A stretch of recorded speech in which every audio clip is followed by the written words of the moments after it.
places, and I think it's having a real impact. And this week is a good example. I put out a major new policy on automation.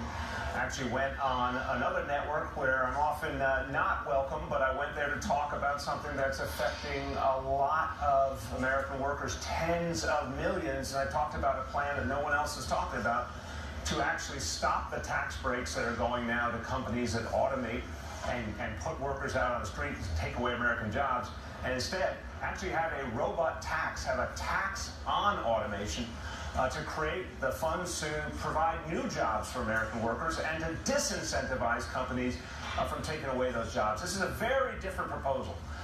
It's not out there from any other candidate, and it's getting a lot of attention. I think the way to get attention is to come up with important ideas and talk about what Americans care about. I got to tell you, tens of millions of people are scared they could lose their job. They're scared about the insecurity of not knowing whether their job is going to be replaced by a robot. And I'm speaking to that in a very blunt way, and people appreciate that.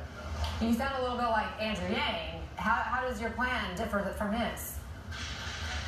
Well, it's a great question, Anna. It differs quite a bit. And I give Andrew Yang credit for putting the issue front and center, but part of why I came out of my plan was I just plain disagree with his solution. He talks about universal basic income.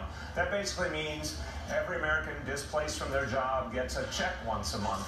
They don't have work, they don't have a career, they don't have a future, they just get a check, and it's not that big a check. That's not a solution. In fact, a lot of folks in Silicon Valley who have talked about universal basic income, I think they do it to calm their consciences and to make themselves feel better about the fact that they're automating away the jobs of millions of people. We cannot have a future without work.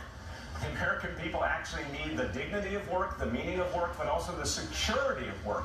My plan, unlike any other candidate, says very boldly, we're going to stop tax giveaways to companies that automate, to actually make it appealing to them to cancel out millions of American jobs.